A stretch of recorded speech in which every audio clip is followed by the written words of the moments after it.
Well, I mean, yeah, I grew up in a family where music was kind of always being played, but yeah, and my parents, I suppose, weren't they weren't musicians. My dad learned guitar for about 20 minutes, and my mum couldn't sing, but would always sing at the family parties. But there was always music being played, and they had a great ear and collectively introduced me to a wide variety of different styles and kinds of music. What about you?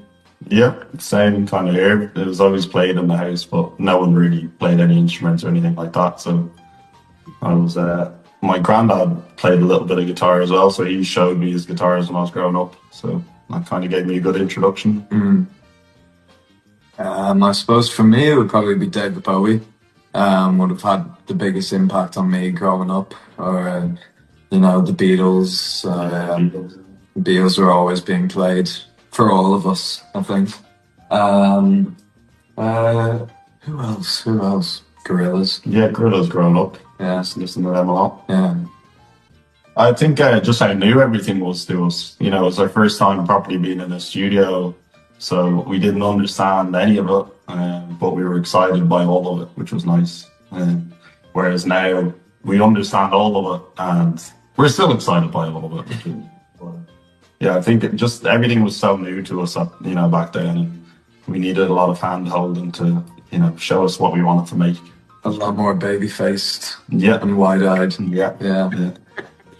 I actually don't know at the moment. I think it's on his face. Some of most streams. Yeah, Be My Honest Face would be our biggest song. Still not a massive song, but definitely our biggest. Yeah.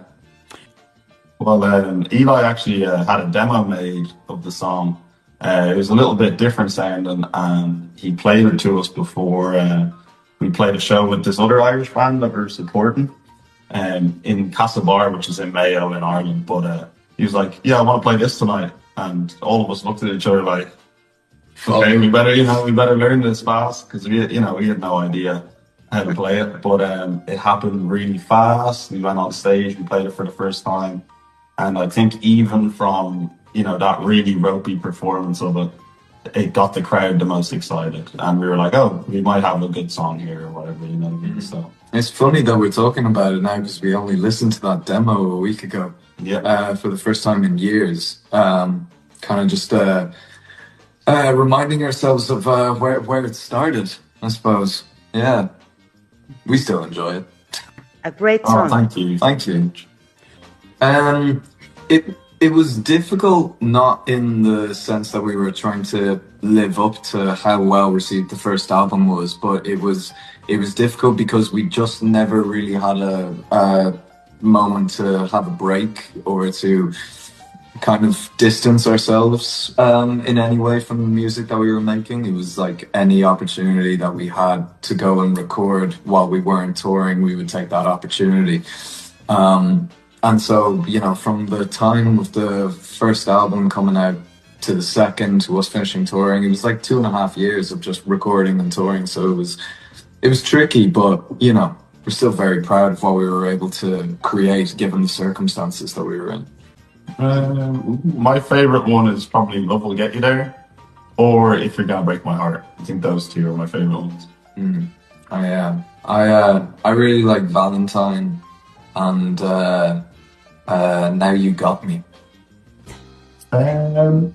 One thing I've noticed so far from playing the gigs is that with some of the new ones we've been playing, people in the crowd are already singing the choruses, which would have taken a lot longer of a time if I was playing them on the last two albums. So I'm really proud that we've got some what seems to us anyway, some sing-along choruses that our fans enjoy singing and stuff like that.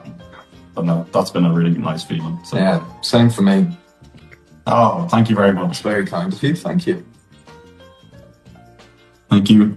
We had a lot of fun making that song. We we had an initial demo that sounded a bit more like it belonged to ELO or the Beach Boys or something like that, and we had a lot of fun deconstructing it and building it back up from the bottom again with our producer Tom.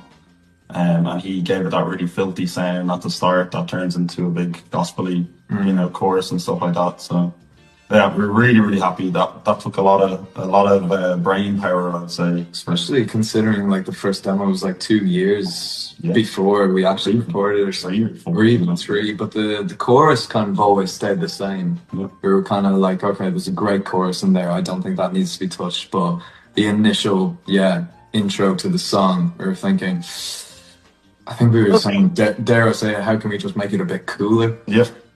Yeah. Well, we were talking about it a little while ago, but when we supported Harry Styles, he came to the dressing room just to say hello, because we were only doing one show with him. And coincidentally, our girlfriends were there at the time, so we were, I think we were the best boyfriends in the world, at that moment in time. But that was exciting as it got that there. Yeah, it was a win for them. Yeah. Let me think. God, he was very kind to everybody. I think from something I took away from doing a tour with Arctic Monkeys was their attention to detail of the show. After they would sound check, Alex Turner would spend like an hour at the sound desk just with their front of house guy, just going through the lights and sound and everything and just fine-tuning everything. And I thought that level of commitment and care to your craft was something that was really inspiring, especially because they've been a band for like 15, 20 years or something. Still saying that there's that level of care is important to see. Fontaines DC. Amazing. The best. Yeah, they're very, very amazing. My Bloody Valentine. Very cool. The coolest. The coolest, yeah. The Cranberries. Oh, I mean, she had the gift of a golden voice, as Leonard Cohen would say. U2. Who? Pioneers. Giants. Yeah. We've always had such a beautiful time there, and everybody has been so kind and gracious to us. And it's every time we go back, there's something new to discover and excite us. We'd love to. We want to explore the country more as well. Yeah. Last time we were there, we went to Teotihuacan, and we want to do more stuff like that. To be honest, That was incredible. yeah, it was amazing. Love it. All Night Long by Lionel Richie. That's my one.